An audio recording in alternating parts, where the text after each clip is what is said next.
Showtime, a-holes. It'll be here any minute. Okay, so I took the exhaust out one last time because I needed to weld this stuff here together and get this right. As you can see, I've welded a piece of flex tube at the end of this so it'll go up and over the back axle, but most importantly because I can change out the mufflers as I want. Just use a clamp. I've welded a reducer on this end so it will go into that, and then I welded that on the other end. It'll slide over the reducer and I'll clamp it down so I can change them out just with that reducer on each particular muffler that I want to run. But it's all welded up and it's done. So now I got to put that in, weld one more bracket on the muffler, and slide the clamp on, and I'm finished. Well, I'm going to wrap up this exhaust session here. As you can see, the muffler's on there. It's got a pretty skinned up place there, but that's where it was on the wagon, and I'm going to have to pull that tip off and put a new one on.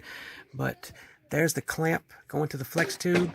I did that so I can pull the muffler off and yank the exhaust out with ease without having to cut anything or switch out the mufflers as I see fit. I'll try to polish this one up, and later on, if I can find a new one, I'll put a new one on there. I want it to be really nice. One thing I would like to add at the end of this is, I don't know if you can see them or not, but there are ants crawling up the jack. And they're little red ants. And when I brought this thing up from Virginia, it had been sitting there for a while. It was a nest in that wheel well down in there inside the car, and I thought that I had gotten them out, and apparently I didn't get them all.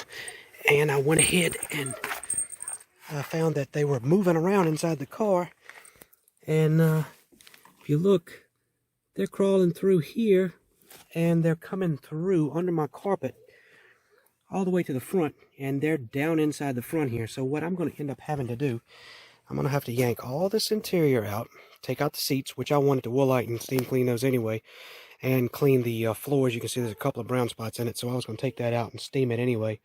But I'm going to have to take all the carpet out, and I have to make sure I get all the ants out of here. So I have Virginia red ants here in West Virginia now, crawling through my car.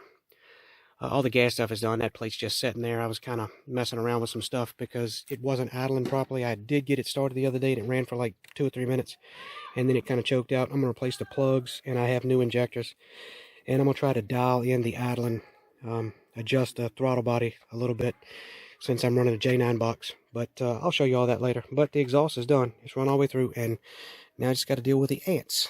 Oh, joy.